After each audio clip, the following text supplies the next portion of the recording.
Assalamualaikum warahmatullahi wabarakatuh. Bertemu kembali dengan saya Hijrah Purnama Putra dalam mata kuliah Pengantar Teknik Lingkungan.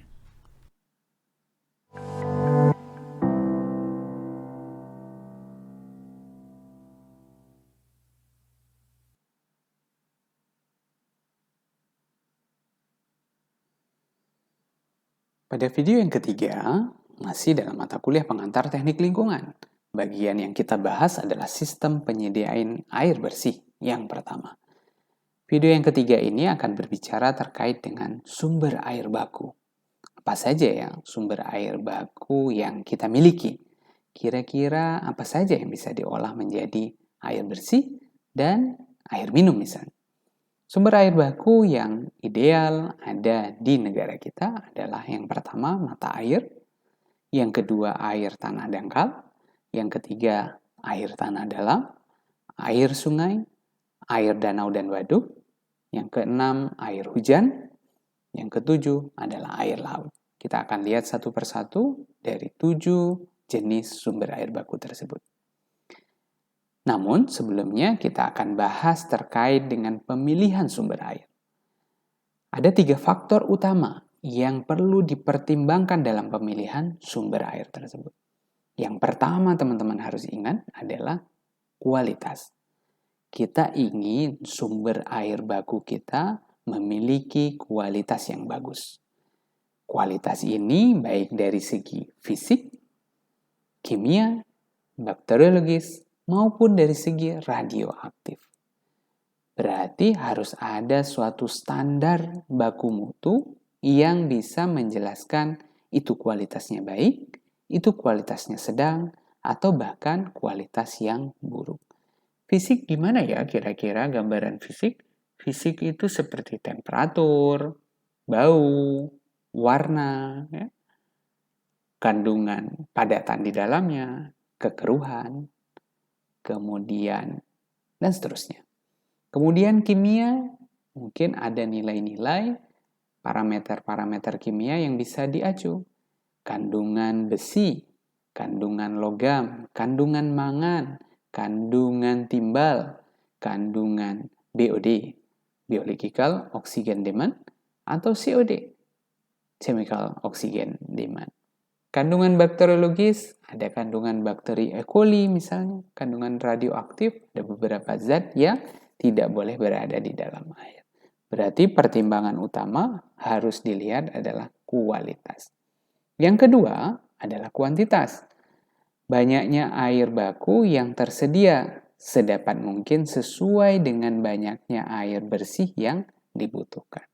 Jadi seimbang antara kebutuhan dan ketersediaan. Harapannya saat membangun fasilitas pengolahan air, selain kualitas, kita juga perlu mengetahui kuantitas. Jangan-jangan ya, sumber air bersih kita hanya ada pada saat musim hujan saja. Namun pada saat musim kemarau, berarti unit pengolahan tidak bisa bekerja.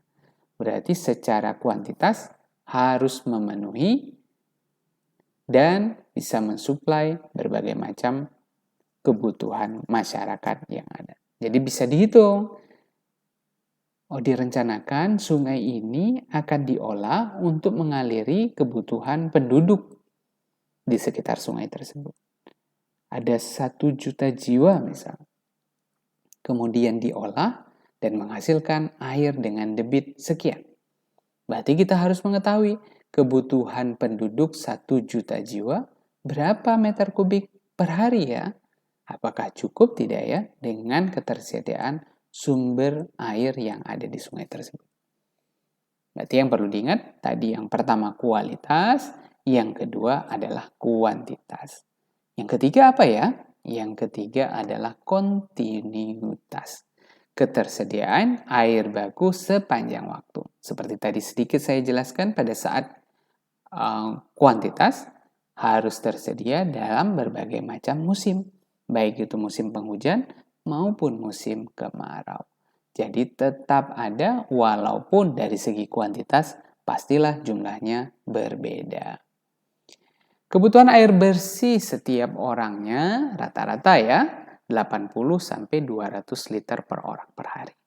Yaitu untuk kebutuhan air minum, termasuk memasak.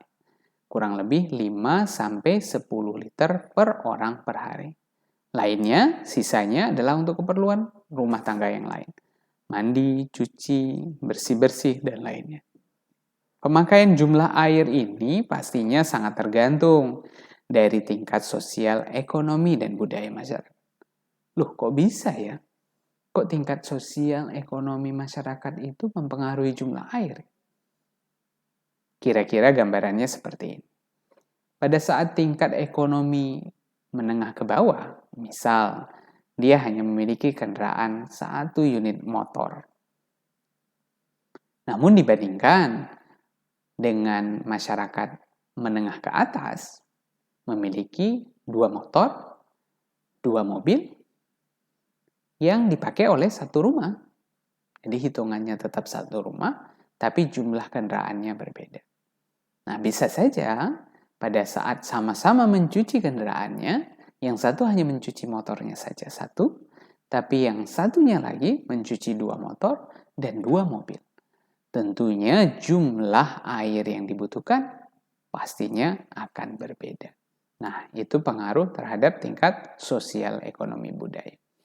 Ini adalah gambaran mata air yang keluar begitu saja. Biasanya mata air tidak dipengaruhi oleh musim. Jadi tetap tersedia walaupun dalam musim kemarau.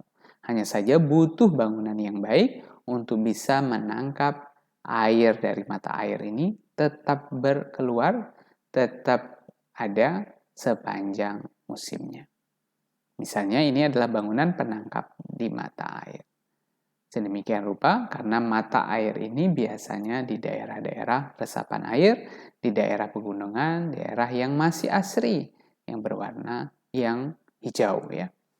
Kemudian air tanah dangkal seperti apa? Ya, layaknya rumah yang memiliki sumur, itu termasuk adalah air tanah dangkal.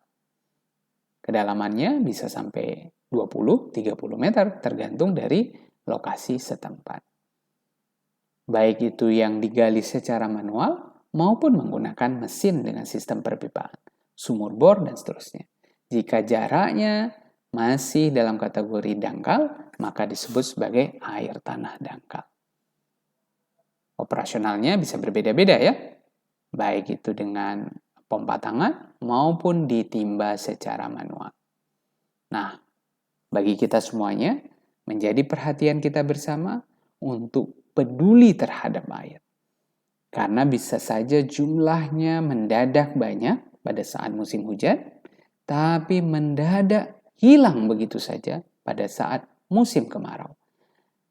Jika ada keseimbangan yang baik, pada musim hujan tidak kebanjiran, dan pada musim kemarau tidak kekeringan.